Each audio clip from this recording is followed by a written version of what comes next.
ಅನಿಸ್ತು ನಿಮ್ಗೆ? ಸೂಪರ್ ಇದೆ.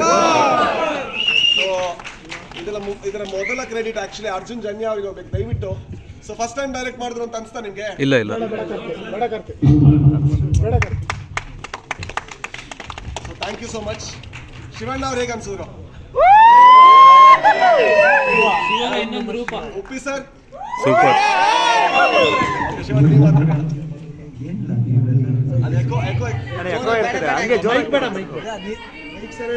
ನೀವು ಮಾತಾಡಿ. ನೀವೆಲ್ಲ ನೋಡಿ ಸಂತೋಷ ಪಟ್ಟು ನಮ್ಗೆ ಅದೇ ಖುಷಿ ಇನ್ನೇನಿಲ್ಲ. ಯಾಕಂದ್ರೆ ಒಬ್ಬ ಹೊಸ ನಿರ್ದೇಶಕ ಬರ್ತಾರೆ, ಏನೋ ಕನ್ಸು ಕಟ್ಕೊಂಡ್ ಬರ್ತಾರೆ. ಅದು ಅರ್ಜುನ್ ಜನ್ಯ ಮ್ಯೂಸಿಕ್ಲಿ ಆಲ್ಮೋಸ್ಟ್ ಒಂದು ಮ್ಯೂಸಿಕ್ ಮಾತಿಗೆ ಅಂತ ತಪ್ಪಾಗಲ್ಲ. ಸೊ ಅಷ್ಟು ದೊಡ್ಡ ಮ್ಯೂಸಿಕ್ ಡೈರೆಕ್ಟರ್ ಒಂದು ಸಿನಿಮಾ ಡೈರೆಕ್ಟ್ ಮಾಡೋಕ್ಕೆ ಬೇಕಾದ್ರೆ ಬಂದಾಗ ಒಂದು ಸ್ಮಾಲ್ ಒಂದು 4 ರಿಂದ 5 ನಿಮಿಷದಲ್ಲಿ ಹೇಳಿದ್ರು ಕಥೆನ. ಎಲ್ಲೋ ಅಟ್ರಾಕ್ಟ್ ಆಯ್ತು. ಆಮೇಲೆ ನಾನೇ ನೀವೇ ಡೈರೆಕ್ಟ್ ಮಾಡಿ ಅರ್ಜುನ್ ಅಂತ ಆಫ್ ಮಾಡಿಬಿಡಿ ಪರವಾಗಿಲ್ಲ. ನಾವು ಉಪೇಂದ್ರ ಆಮೇಲೆ ರಾಘವಿ ಶೆಟ್ಟಿ ಎಲ್ಲರೂ ಸೇರಿದ್ರು, 3 ಜನ ಸೇರಿದ್ರು. ಅದಾದ್ಮೇಲೆ ನೀವೇ ನೋಡಿರ್ತೀರ ರಮೇಶ್ ರೆಡ್ಡಿ ಅವರು ದೊಡ್ಡ ಮನ್ಸು ಮಾಡಿ ಕೈ ಜೋಡಿಸಿದ್ರು. ನಿಜವಾಗ್ಲೂ ನೀವು ಮಾಡಿದ್ದೆ ನಮ್ಗೆ ದೊಡ್ಡ ಇಲ್ಲ ಅಂತ ಫಿಲ್ಮ್ನ ಅಷ್ಟೊಂದೇನು ಒಂದು ಹೊಸ ನಿರ್ದೇಶಕ ಯಾರೇ ಆದ್ರೂ ಒಂದು ಭಯ ಇರುತ್ತೆ.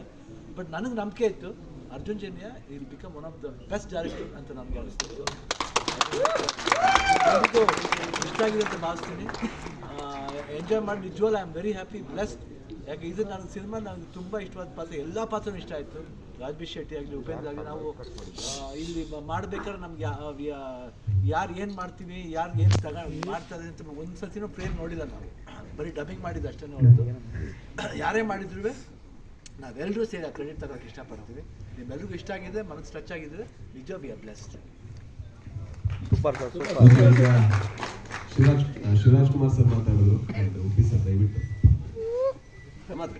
ಹಿಂಗೆ ಮಾತಾಡ್ತೀನಿ. ಆಯ್ತು ಸರ್, ತುಂಬ ಸಂತೋಷ ನೀವೆಲ್ಲ ಬಂದಿದ್ದಕ್ಕೆ. ಎಲ್ಲ ಎಂಜಾಯ್ ಮಾಡಿದ್ರಲ್ವಾ? ಹೇಗಿತ್ತು ಶಿವಣ್ಣ ಅವರ ಭರತನಾಟ್ಯ? Super super.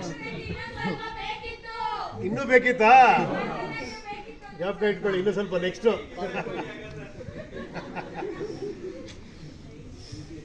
ಇವ್ರು ಹೆಂಗಿತ್ತು?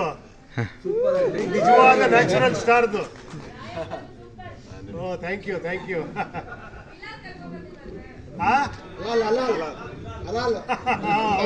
ಅವರೊಬ್ರು ಬರ್ಬೇಕಾಗಿತ್ತು. ಹೌದು, ನೀವು ಮಾತಾಡಿ, ಹಂಗೆ ಮಾತಾಡಿ, ನೀವು ಚೆನ್ನಾಗಿ ಮಾತಾಡ್ತೀರಿ.